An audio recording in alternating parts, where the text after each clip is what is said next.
하루 3분의 말씀 묵상을 통해 당신의 삶의 기적을 체험하세요. 성령의 열매 6번째, 양선. 착하게 살면 손해 아닌가요? 갈라디아서 5장 22절에서 23절.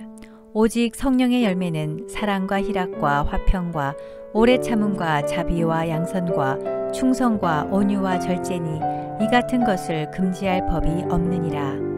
마태복음 25장 21절. 그 주인이 이르되 잘하였도다 착하고 충성된 종아.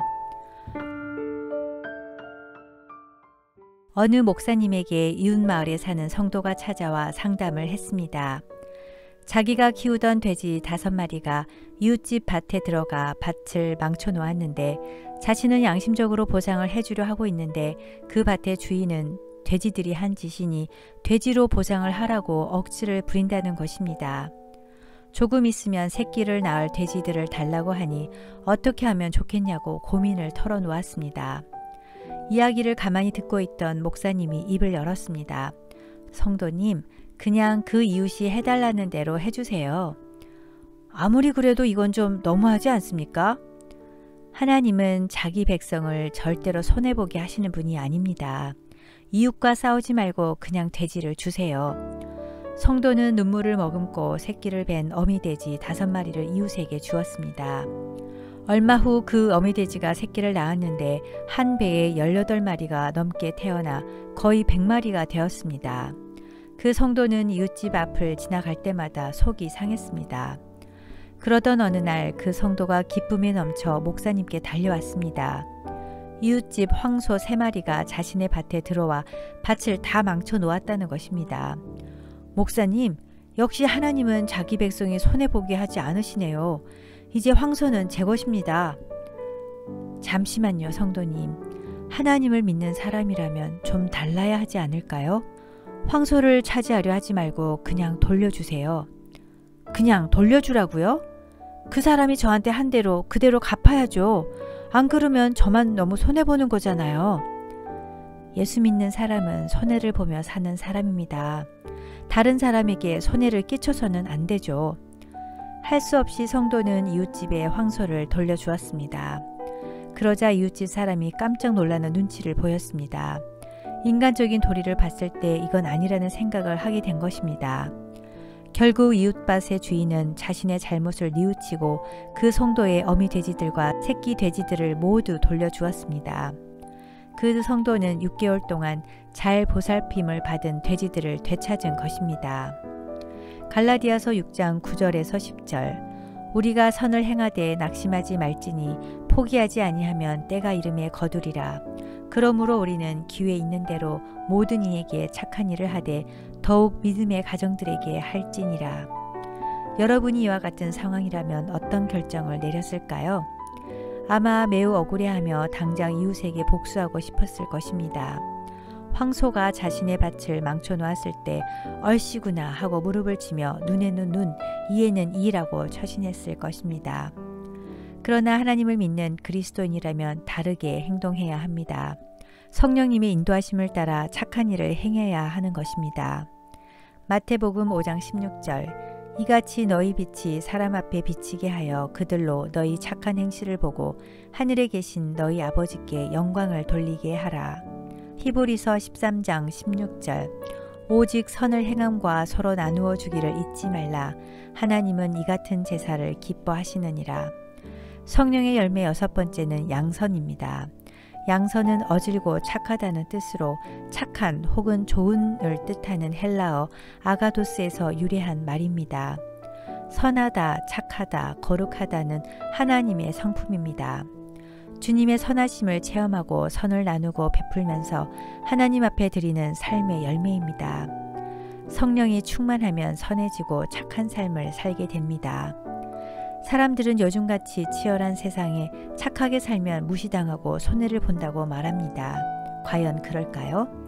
지금 당장은 손해를 보는 것처럼 보이지만 선을 계속 행하면 하나님은 복을 주시고 필요를 채워주십니다.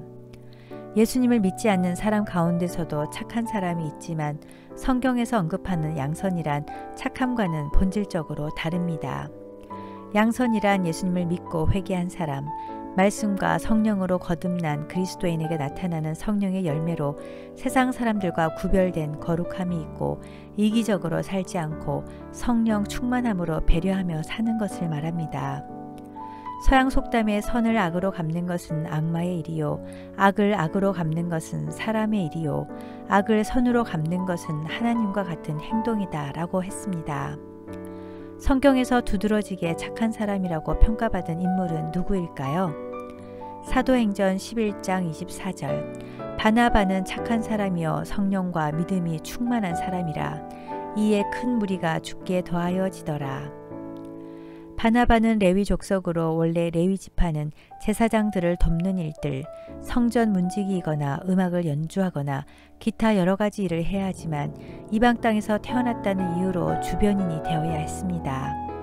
그런데 바나바는 예루살렘에 와서 예수님을 믿고 그전에는 보이지 않던 많은 사람들의 필요가 눈에 들어왔고 자신의 재산을 팔아서 그들을 도왔습니다. 그는 따뜻한 말로 다른 사람에게 힘이 되고 격려가 되고 위로가 되며 사람들에게 평안을 주었습니다. 그래서 사도들은 그의 본명인 요셉 대신 위로하는 사람, 격려하는 사람이란 뜻의 바나바란 이름을 지어주었습니다. 바나바는 긴장 관계에 있던 사람들을 하나로 묶어주고 평화를 조성하도록 중재하는 사람이었습니다. 바나바는 바울의 회심을 미심쩍어하는 사도들에게 바울을 소개하여 함께 일하도록 길을 열었고 고향인 다소에 내려가 있는 바울을 불러다가 안디옥 교회에서 가르치도록 했으며 함께 선교 여행을 떠나기도 했습니다. 바나바는 바울의 친구가 되어 바울의 삶을 세워갔습니다. 만약 바울이 바나바를 만나지 못했다면 바울의 리더십은 한동안 발휘되지 못했을 것입니다. 착한 사람은 사람을 구하고 사람을 세웁니다. 자신의 유익이나 사회적 체면, 봉사와 기부를 통한 인격 포장이 아니라 상황에 관계없이 다른 사람을 돕고 하나님 나라를 세우는 데 집중합니다. 바나바는 바울을 키운 스승이나 다름없지만 후에 주도권이 바뀌었을 때에도 시기나 질투심 같은 인간적 감정에 빠지지 않았고 오히려 바울이 앞서 일할 때 뒤에서 힘껏 협력했습니다. 그는 자신의 이름보다 하나님 나라에 집중했습니다. 하나님 나라를 위해 자신이 나서야 할 때와 뒤로 물러서야 할 때를 아는 성령 충만한 착한 사람이었습니다. 하나님은 선하십니다. 선하신 하나님은 우리에게 모든 것을 주십니다. 복을 주시고 구원을 주시고 은혜를 주시고 말씀을 주시고 평강을 주십니다. 반대로 사탄은 결코 선하지 않습니다.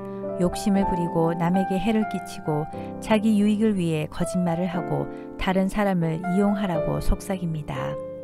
사탄은 당한 만큼 보복하라고 하고 염려하게 하고 풍족한 가운데서도 늘 부족하다고 여기게 하며 남에게 인색하게 하고 자신을 불행하다고 생각하게 합니다. 이기적인 존재인 우리가 자신의 것을 아낌없이 내놓는다는 것은 선하신 하나님이 우리의 마음을 만지시고 일하신다는 증거입니다. 착한 목자이신 하나님이 나의 앞길을 선하게 인도하심을 믿고 하나님의 선한 손길을 경험하며 하나님의 선하심을 찬양하고 감사하는 우리 모두가 되길 기도합니다.